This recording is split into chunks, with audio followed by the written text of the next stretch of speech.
ଚଳନ୍ତା ଟ୍ରେନ୍ରେ ଦଳା ଚକଟା ଜୀବନ ବଞ୍ଚାଇବାକୁ ଚଳନ୍ତା ଟ୍ରେନ୍ରୁ ଡେଇଁଲେ ଯାତ୍ରୀ।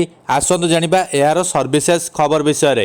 ଉତ୍ତରପ୍ରଦେଶର ଶାହଜାହାନପୁରରେ ଏକ ବଡ଼ ଟ୍ରେନ୍ ଦୁର୍ଘଟଣାକୁ ଏଡ଼ାଇ ଦିଆଯାଇଛି।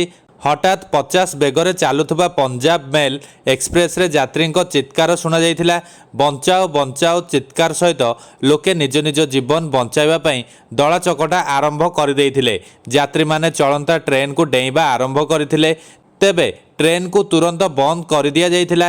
ପାଇଲଟ ମାନେ ଯାତ୍ରୀମାନଙ୍କୁ ବିଶୃଙ୍ଖଳାର କାରଣ ପଚାରିଥିଲେ। ଯାତ୍ରୀମାନେ କହିଥିଲେ ଯେ ଟ୍ରେନ୍ରେ ନିଆଁ ଲାଗିଯାଇଛି।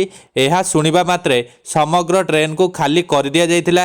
କିନ୍ତୁ କୌଣସି ସନ୍ଦେହଜନକ ତଥ୍ୟ ମିଳିନଥିଲା ଅବା କୌଣସି କୋଚ୍ରେ ଅଗ୍ନିକାଣ୍ଡ ଦେଖିବାକୁ ମିଳିନଥିଲା। ଦୁର୍ଘଟଣା ସମ୍ପର୍କରେ ସୂଚନା ପୋଲିସକୁ ଦିଆଯାଇଥିଲା। ସୂଚନା ପାଇବା ମାତ୍ରେ ଶାହଜାହାନପୁର ପୋଲିସ ଷ୍ଟେସନର ବରିଷ୍ଠ ଅଧିକାରୀମାନେ ଘଟଣାସ୍ଥଳରେ ପହଞ୍ଚିଥିଲେ। ରେଳ ଅଧିକାରୀ ମଧ୍ୟ ଘଟଣାସ୍ଥଳରେ ପହଞ୍ଚି ଆହତ ଯାତ୍ରୀମାନଙ୍କୁ ଚିକିତ୍ସା ଲାଗି ଶାହଜାହାନପୁର ମେଡିକାଲ କଲେଜରେ ଭର୍ତ୍ତି କରିଥିଲେ। କିଏ ଏହି ଗୁଜବ ପ୍ରଚାର କରିଛି ସେ ନେଇ ତଦନ୍ତ ଚାଲିଛି।